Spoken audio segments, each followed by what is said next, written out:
So today I am joined by Mike Kewley, who is a mindfulness teacher based in the Isle of Man. Hello, Mike. Hi, Gerard. How are you doing? Hi, I'm good, thank you. Yeah. Thank you for chatting to me. Are you from the Isle of Man then? Is that where you grew up? Yeah. Born and bred on the Isle of Man. I spent some years living away in the UK and Wales and Cornwall, but came back here in the end. Everybody comes back at some point. You can't escape. Fantastic. Could you maybe start off by telling us a bit about the circumstances that led you getting into meditation? Was it meditation you came to first? Yes, yeah. I grew up. I happened to grow up around Buddhism. So my dad, who's also called Mike Kewley, nice and confusing. He was a Buddhist, and he was a Buddhist monk for a time in the Theravadan tradition. All right. I just my whole life, me and my brother, we'd be surrounded by Buddha statues, incense. My dad run the local Buddhist group on the island, and every week we'd go to this small little vihara, and people would meditate, and we'd have Burmese monks visit occasionally, my dad's teachers. And so that was all very common growing up as a little boy, and instead of being read, I remember instead of being told about, we weren't a particularly religious family, but instead of learning about, Jesus and Christianity, like other boys and girls our age, we were reading the Jataka tales and the stories of the Buddha's previous lives. It was very much a kind of Buddhist environment. Although we weren't kind of pushed to be Buddhist or anything, that was just what my dad was doing, and I guess we kind of absorbed it. Did you get gypped from other kids? Did they think it was a bit weird? Yeah, not so much when I was little, because I didn't really know it was a thing anyway. But as I got older and into my teens, and people are asking questions like, "What does your dad do?" and it's hard to then tell them. He's a world rejecter. What does your dad do? Sure. Yeah. Yeah. Yeah. So, how did you kind of move from just being brought up like that to getting into it? Well, along with that was what came through from my dad was his discipline and his kind of fervent desire, if you like, for enlightenment. I mean, that's why he practiced. That's why he sat. And so I'd come down in the mornings to go to school, and he worked in a factory. So I'd come down to go to school, and he would be sitting in front of the mantelpiece, chanting in Pali, and he would have been there for 2 hours before going to work in the factory. Right. So, had this sense of something about, he wasn't a very serious man, but that aspect of him was serious and was very driven. So that I absorbed that, and I remember thinking at an early age, these Buddha statues and things like that. Well, if that's our potential, which I had no reason to think it wasn't, that human beings can become awakened, enlightened, and if I don't do that at some point with my life, then that is a waste. That is a waste of this opportunity. And so that was quite terrifying as well, that sense that we have within us, or I have within me, and everybody does, this extremely worthwhile, profound thing that we can experience, that you look around the world and we aren't doing that. So that was a drive for me that I suppose inherited from my dad. So I was very interested, especially when I was growing up, in Zen. I got really interested in Zen Buddhism. Not really practicing it as such, but I just would read. I'm full to the brim of Zen stories. I really had a feeling for Zen Buddhism. But it wasn't until I was maybe 17 or 18 that I had a kind of a bump in the road in my life that actually made me begin practicing, not just reading the books and things like that, but sitting down with my mind and body. And what was the bump in the road? Well, so when my parents separated when I was, I think, 10. I mean, that did have an effect. But when I was 17, my parents both left the island, and I was still here with my brother. And we had the opportunity to sort of look after our house, to kind of own our house, I suppose, our family home. So that sounded good because as I was just talking to you before, we were both in a band, and being in a band and having your own house just sounded pretty good. Yeah. Yeah. The reality was not so good. So I became in charge of the mortgage, and if you know what mortgage means, it means pay until death. So that didn't sound like too much fun. Right. So instead of going to art school and throwing paint around and pursuing music, I went to work in a bank, which, if you know me, that's the complete opposite of anything I'd be interested in.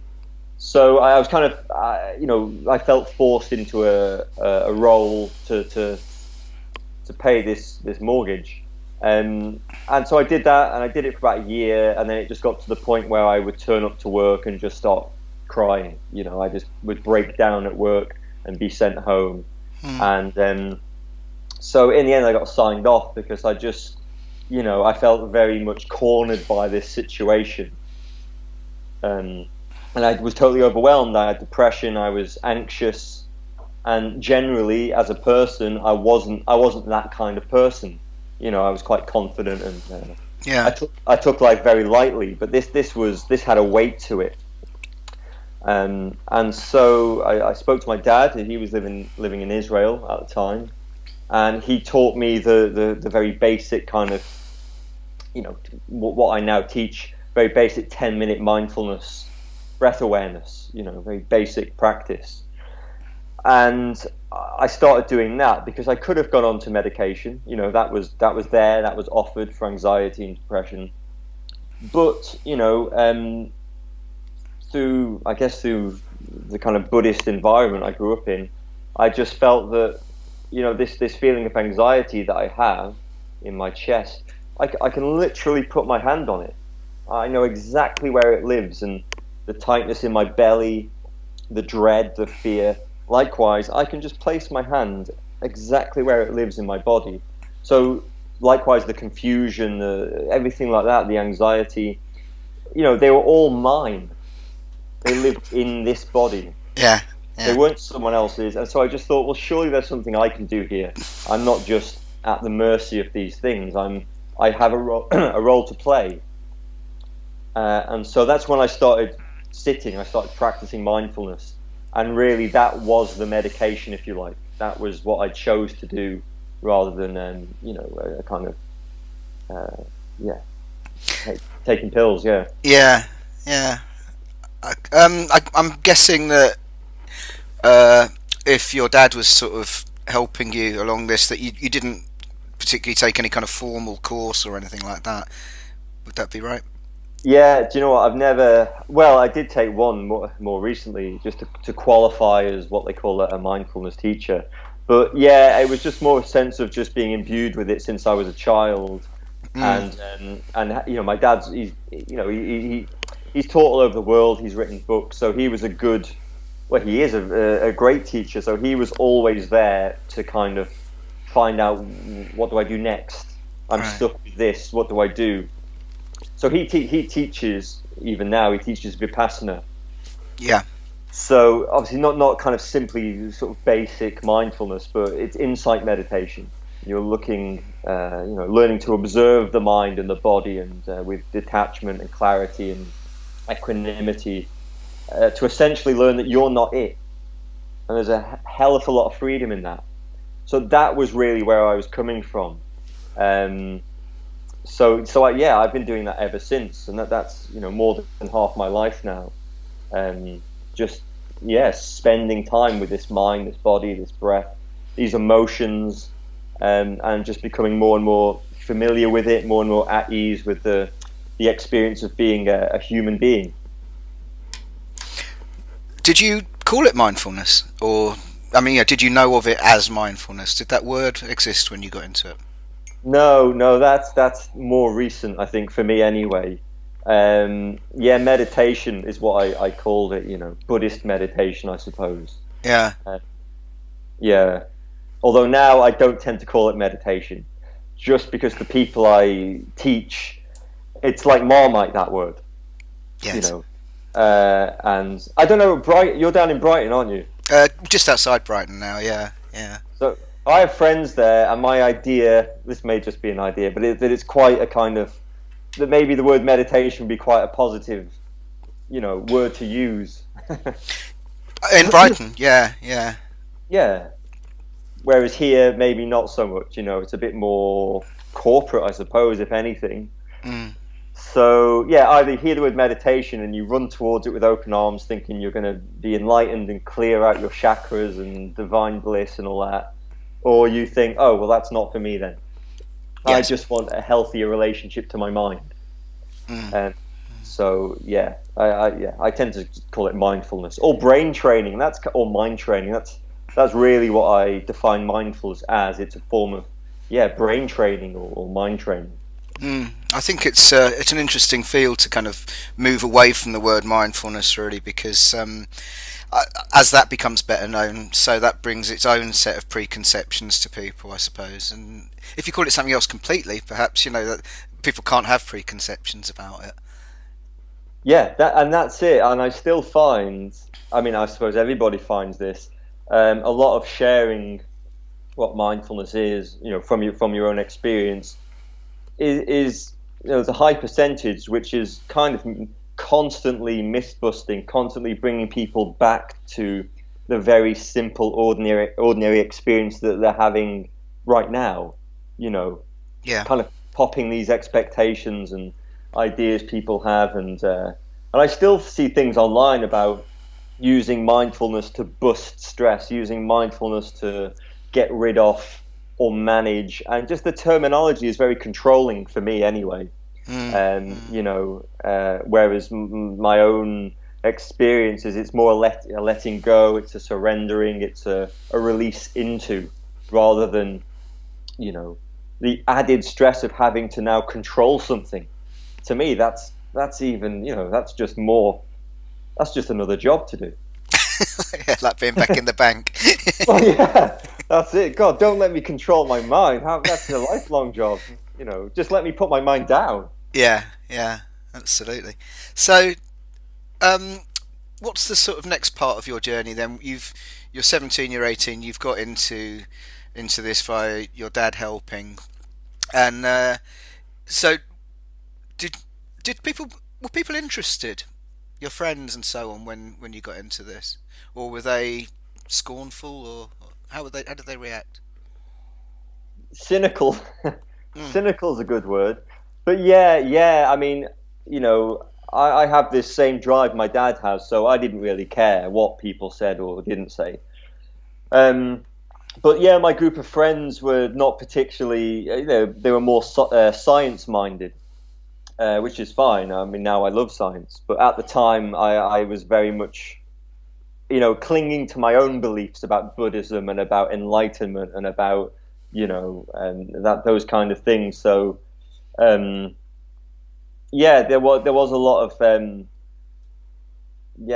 of clashes between my friends. We were still friends, but when it came down to, drinking and talking about the meaning of life, I would often upset people. I would often have arguments with people. I was very, firm in my assumptions. Yeah. I'm interested in the word enlightenment. It's certainly among the people I talk to about this kind of thing, it seems to be quite a controversial word, really. Well, not controversial, but how should I say, not universally popular. Yeah. What do you think about enlightenment now? Wow, that's a good question. I dislike the word, to be honest. For the same reason I dislike the word meditation. Because you speak to somebody about enlightenment and everybody has their own idea about what that is. Even the traditions of which the goal is enlightenment, the various traditions, will have their own criteria for that. Yeah. So it's a minefield. But the best way to begin to understand that word is to come back to yourself. Because ultimately, when you're talking about enlightenment, what I would say, what you're really talking about is non-duality. It's the collapse of any feeling or sense that you are separate from your laptop, the table, the chair, the sun, the moon, space, the bloke crossing the street. It's a seamless experience. It's a oneness, if you like, that may feel separate. It feels separate to most of us, but even that feeling of separateness happens within this larger context of kind of seamless experience.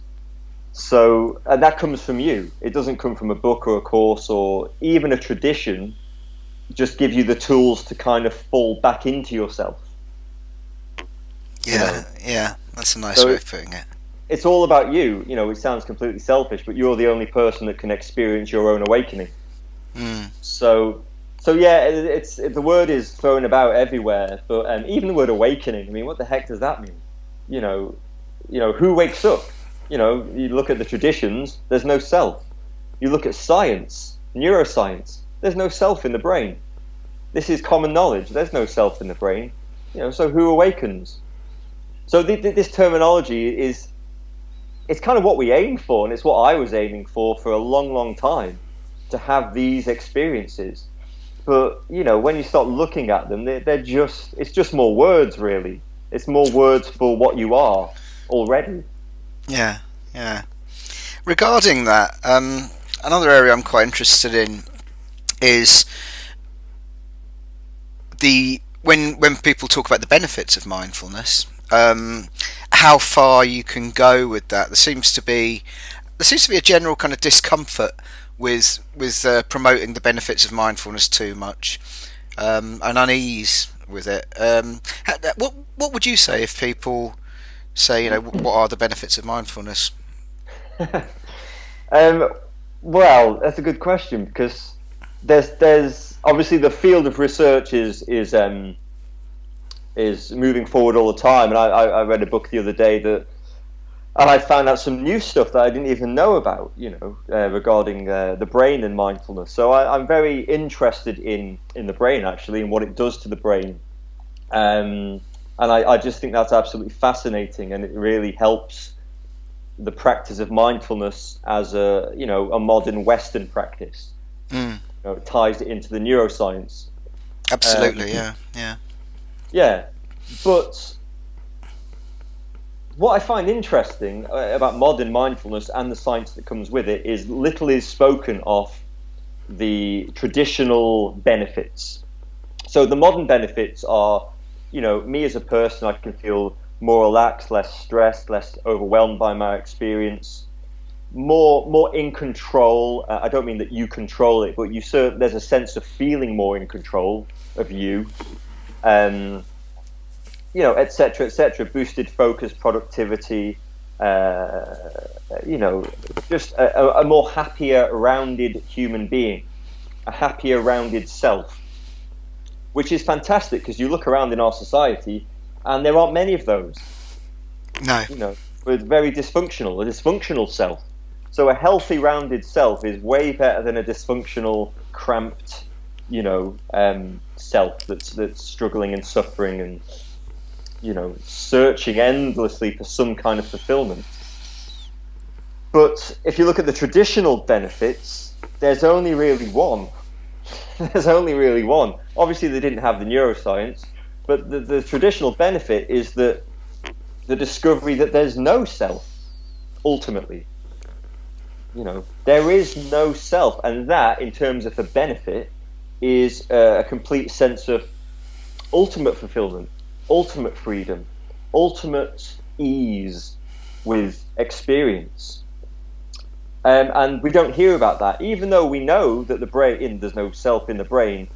It's interesting for me that modern mindfulness hasn't embraced that original, deep and profound insight. And most of the mindfulness courses and things I come across leave that out, just as they leave out, say, the jhanas, so the deeper levels of meditation, where you're not just sitting there with a quiet mind and a feeling of ease in the body. The body disappears, the mind disappears. There's a sense of boundless space or silence. So these are very different experiences of self than we're usually exposed to. Modern mindfulness hasn't included that yet, which I find interesting. It's quite a challenging thing when you say there is no self. Can you expand on that a bit? Well, it's a challenging thing to talk about. Yeah. I would say that's the fundamental insight of any meditation tradition, whether it's Buddhism, which mindfulness comes from, or Advaita in Hinduism, or shamanism, or Christianity, wherever you want to go, whichever angle you want to go.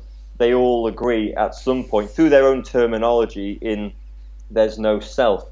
The other way you could put that's a bit more maybe easier to understand is there's no separate self. So, go on. Yeah, sorry. Yeah, so we're kind of back to non-duality there, presumably, are we? Yeah. You don't just pop into existence by yourself. Nothing does. The universe does not work in that way. Nothing just pops into existence. You pop into existence based upon your parents, their genes, their DNA, oxygen, the fact that there's planet Earth, the fact that there was the Big Bang, or now they say there wasn't the Big Bang, that the universe is infinite. So nothing just happens by itself. So we're back to this kind of seamless, very interconnected, dynamic universe that has no boundaries to it. There's no gaps. There's no solid edges to this experience called life. And so, in that sense, you are never ever a separate, limited self. That literally does not exist. You can't find it in your brain, and when you do meditation, you can't find it in your experience. You can't find, oh yeah, here's the here I am.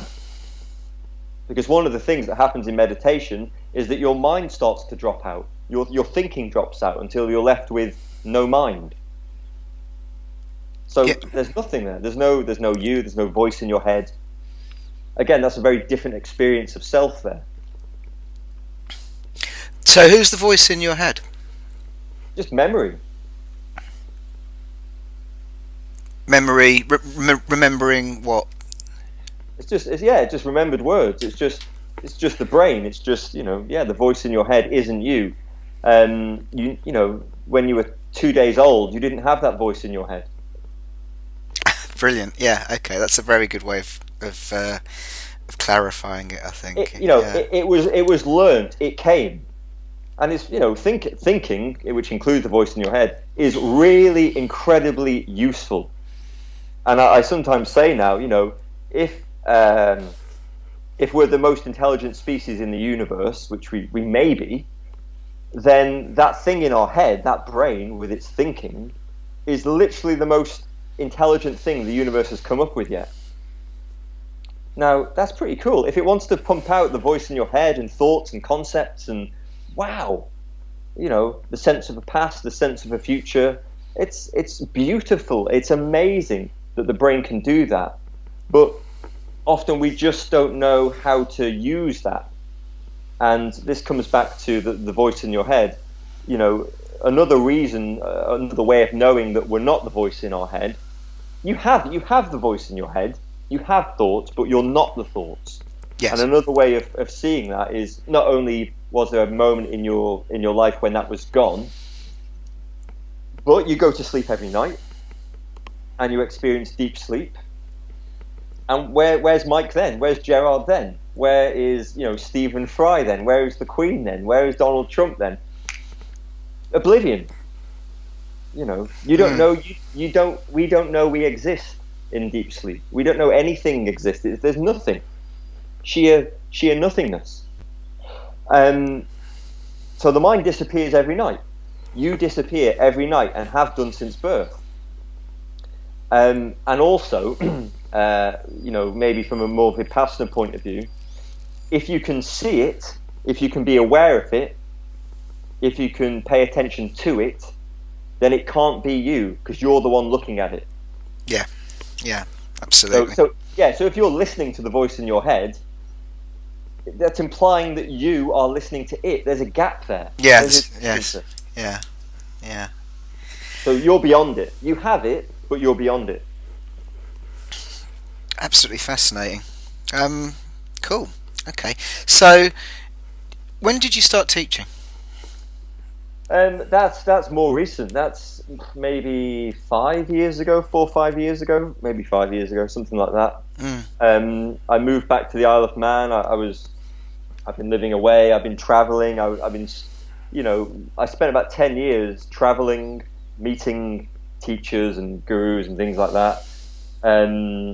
Studying. I studied, religious studies, and then I did a master's degree in something called Western esotericism, which is the kind of, I suppose you could call it the Enlightenment tradition in Western history.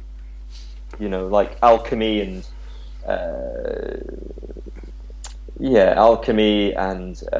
ancient Greek philosophy, medieval magic, that kind of thing. Something I didn't even know really existed. You just think, it was just Christianity, wasn't it? But there's a lot of stuff bubbling away underneath. So I was really driven. I was studying it. I was, going on retreats and all this other kind of thing.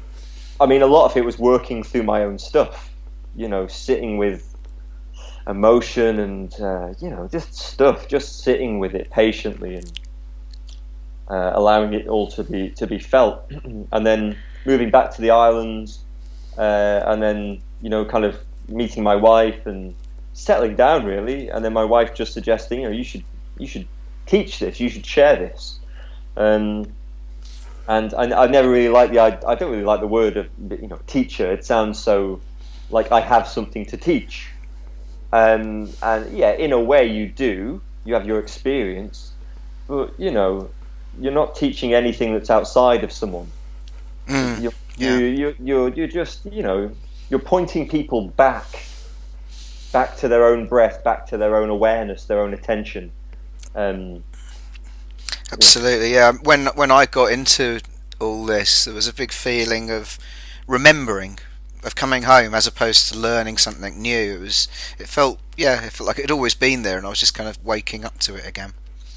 That's great, and that's sometimes I do compare it to when we were children.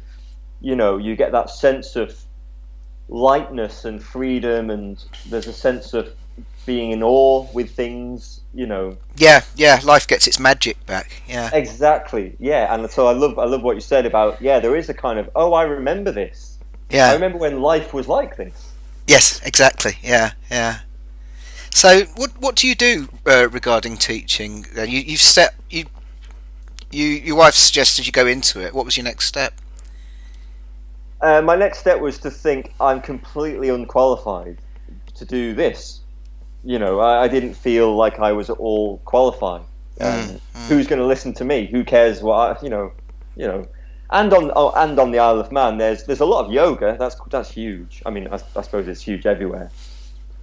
But no one was doing mindfulness. So who cares? Does anyone even know what it is? Etc. But so what I did was there was a training course that happened on the island that I attended in order to get some what would you call it? A piece of paper with my name on it. That's what it was. Yeah. Which at the time was useful because I just thought, well, who cares who I am or what I have to say? So something that somehow qualifies me seemed like a good idea. So that's what I did, and that has been useful. And then just starting small. I mean, it's a small island. I wasn't really sure who was going to be interested, but mindfulness it's just been growing and growing and growing, and there was this interest.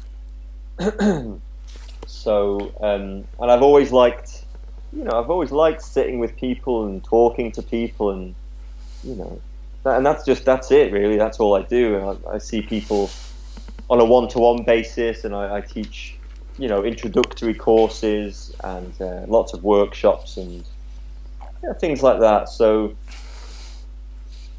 and it's popular, is it? It's still building. It's still building. I mean, I can't do this full time. I can't teach full time. So so I still have a weekend job. I still need to. I still need to pay the bills.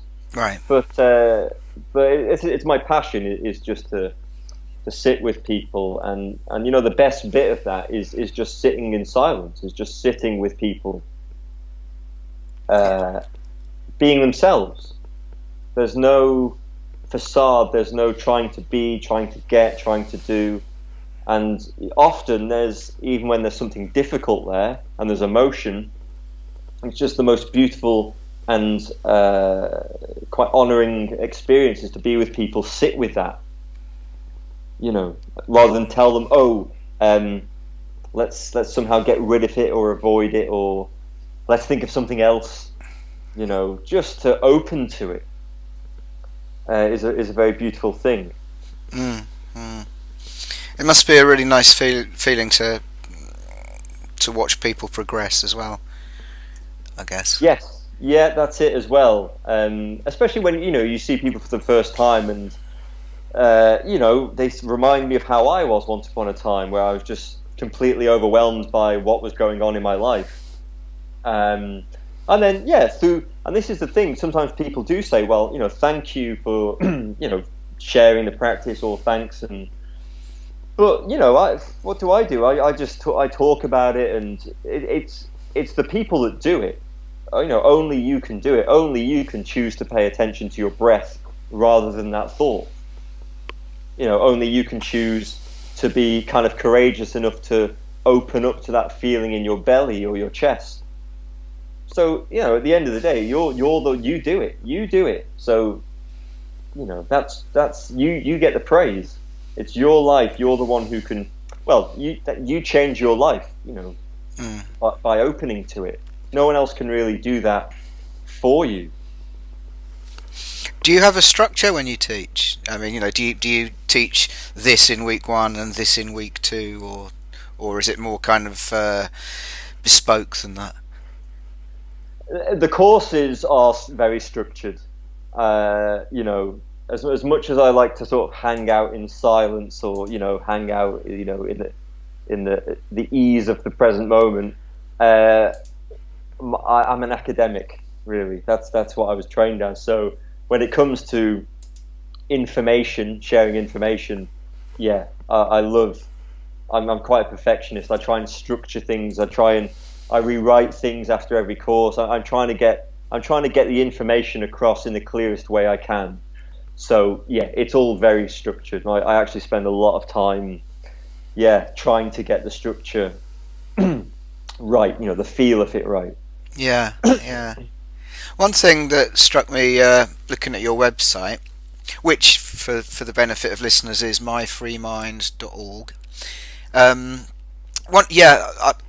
When you were talking about you went to work in a bank and so on. On your website, it says that you've taught mindfulness skills to, amongst other people, Barclays Bank, which must have been quite an interesting kind of way of a full circle type thing. How does that work when you teach mindfulness to corporate groups or whatever? Well, it's an interesting experience, because there's different ways of doing this. Now, I can only really do it the way I do everything, which is, rather than kind of aim it at productivity and boosting performance and creativity and stress busting. All of that will happen if you practice mindfulness. But the way that kind of fits me is the human level. That's where I come from. I don't speak to people as if they're bank managers, or it's human. You're a human. You have a mind. You have a body. You have emotions. Life throws you about. And what happens at home, you bring to work. What happens at work, you bring home. So really, it's not divided. So, and what I find is it's yeah, it's actually always well received, and because you're not going in there telling them, I haven't got a big, a whiteboard and here's the theory and you must do this and you shouldn't feel this. It's coming home. It's coming home, as you said, it's a remembering of something that's already here, and it's almost stepping back into it and just saying, oh, I can do that, rather than getting dragged forward into the mind. So, to be honest, there's not much difference between teaching, someone with, I don't know, anxiety and depression and speaking to a room full of teachers or, bankers. Because I think that's where people connect, and then it's not so much me teaching people something called mindfulness, that's going to help your life, going to improve your life, so you must do it. Mindfulness is just another word for you. It's another word for being with yourself, that's instantly accessible. Absolutely, yeah. I'm curious as to how someone like Barclays comes about, though. I mean, do they go to you? Do you go to them? Do you have to sell it to them in some kind of way? I'm trying to think now.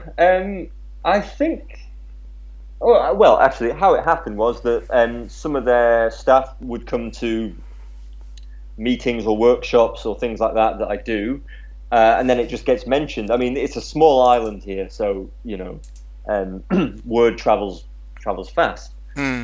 So that's it. It kind of trickles up, if you like, and then someone will contact me and say, "Oh, would you like to come in and give a talk, or we'd be interested in a kind of bespoke course for certain staff members."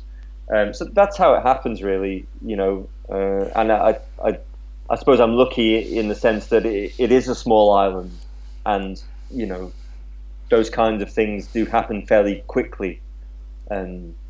Sure.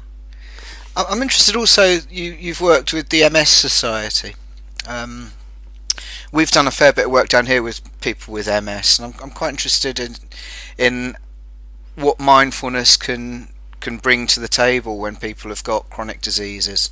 Do you have any sound bites on that? Any thoughts you could give us on that? So I'm just going to clear my throat. Sorry.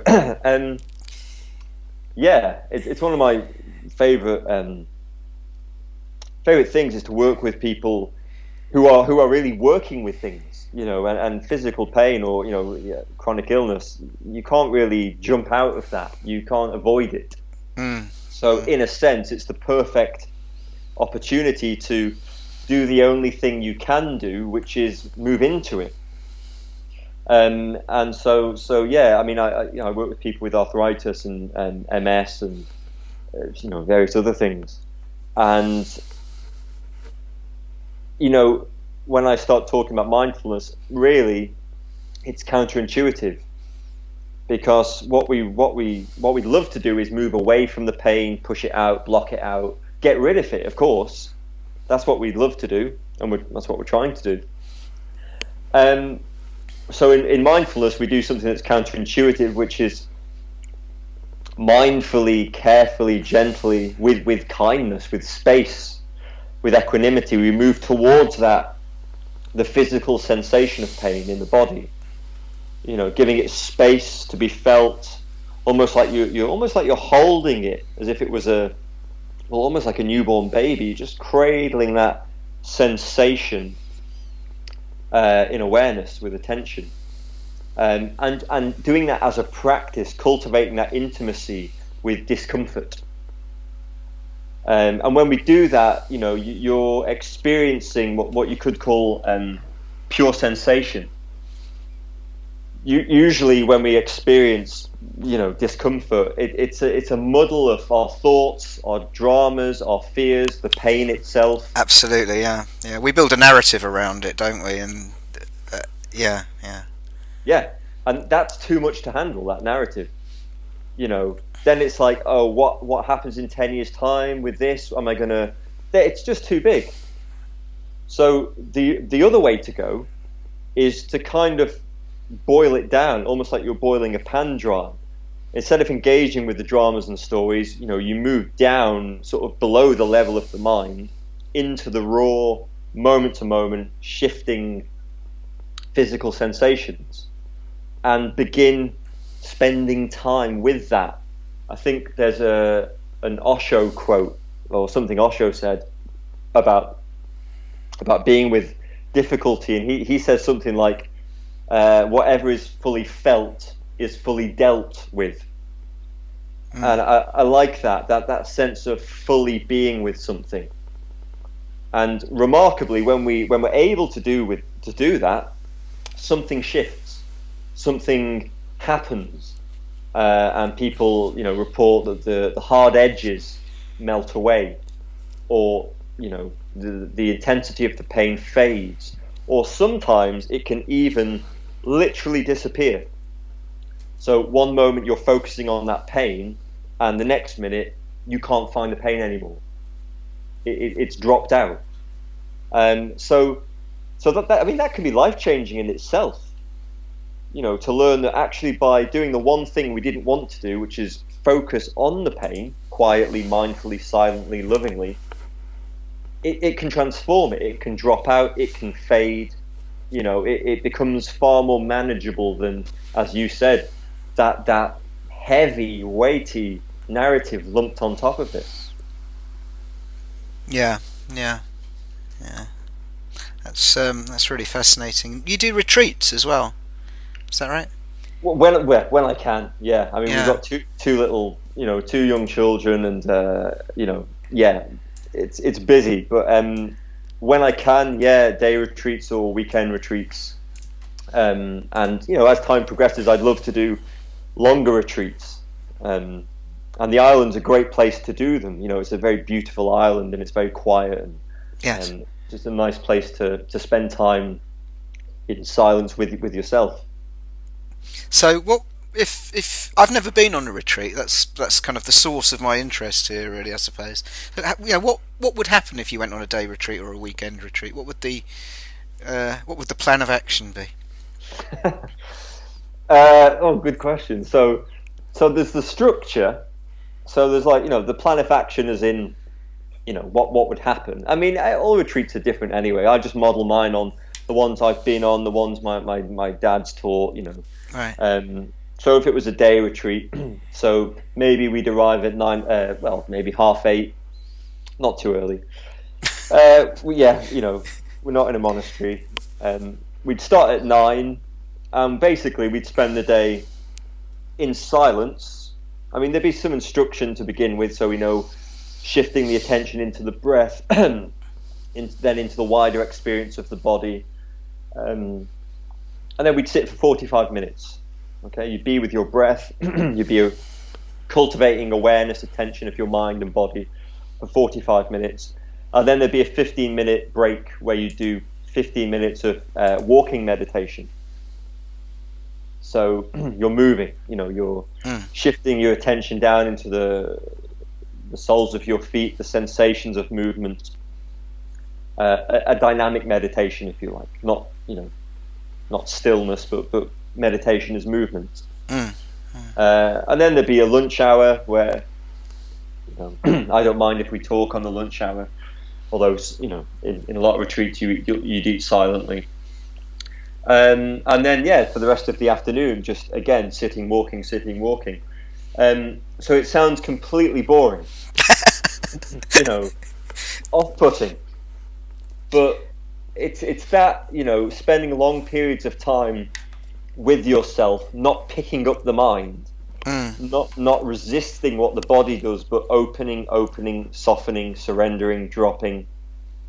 That's how our lives change.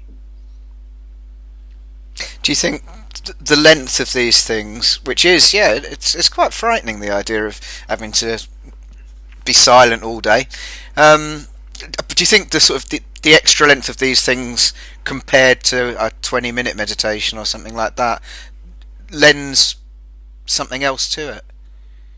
Yeah, it does, because you can drop a lot deeper. Right. You haven't got the time pressure where, if you do your 10-minute sit every day, your wife's going to come home, or you have this to do, or, it's really a letting go into the unknown, because all you've got is the structure. At some point I ring a bell and you get up. That's it. or you hear the bell and you go and eat. That's about all the structure you've got. Apart from that, you are in free fall with your mind, your breath, and your body, which, as you said, is terrifying. But it's by allowing that kind of free fall without any time constraints, without any no goal even, just to kind of sit with what comes up. This unwinding process can start happening where, you know, old habits and reactions can kind of bubble up and come out. You know, your body can start releasing them, and that's why, especially on longer retreats, like I'm thinking of sort of Goenka Vipassana retreats, often half the room is crying and half the room is laughing, you know, as you're sitting there in silence, because stuff's just bubbling out of you. So it's a cathartic, it's a cathartic practice, really. That's what the practice.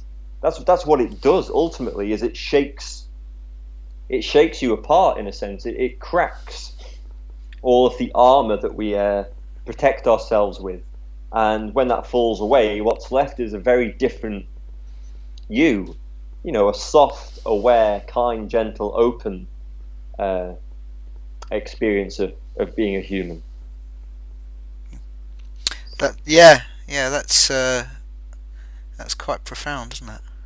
But I've also, just to sort of the opposite, I've also heard of people that have been on retreat for several months, and, you know, by month 7 they're enlightened, they're in bliss, nothing bothers them, they're totally equanimous, they don't mind what happens to them, and then they come home, walk through the door, and suddenly they're back to square one. They're shouting at the wife, they're complaining about the dishes, blah blah blah. It just kind of collapses when they step back into reality, if you like, normal life, which is interesting as well. So you sort of think, well, what is the goal? What is the goal of practice? Is it to become kind of purified so that we never get angry again? You know, or maybe that's not it. So, and do we even know? You know, does it? I don't know. Does it matter? So I just find it interesting. You know, why do we do these things? Well, you asked the question. Do you have the answer? Yeah. No, I'm not sure I really know. You know, and as I say, in terms of what you might think the ultimate goal is, say enlightenment or awakening, you know, you choose 10 people that you feel are awake or enlightened, 10 gurus, 10 enlightened masters. Not one of them has the same personality. One gets angry, one doesn't. One seems very compassionate, one doesn't. Well, you know, and yet they all seem to be experiencing the same thing. So, you know, I find that interesting. Absolutely, yeah. Great. Well, I think that would be a good point on which to say thank you so much. It's been really, really insightful and fascinating. Your website is myfreemind.org, and so if people want to come to you, if they're on the Isle of Man, I suppose, that's where to go to get in touch with you regarding your courses. Do you, is it only the Isle of Man where you teach, or? So far, yeah. So the sunny Isle of Man seems to be it for the moment. Yeah. Yeah. Like obviously, you've got the sort of constraint of being surrounded by water to some extent, haven't you? Yeah, and it's not so easy getting on and off it either. But if you do happen to find yourself here and you're interested in mindfulness, yeah, please, let's have a coffee or something. Yeah. Brilliant. Well, thank you ever so much for your time, Mike. Much appreciated. Thank you, Gerard. Thanks for chatting.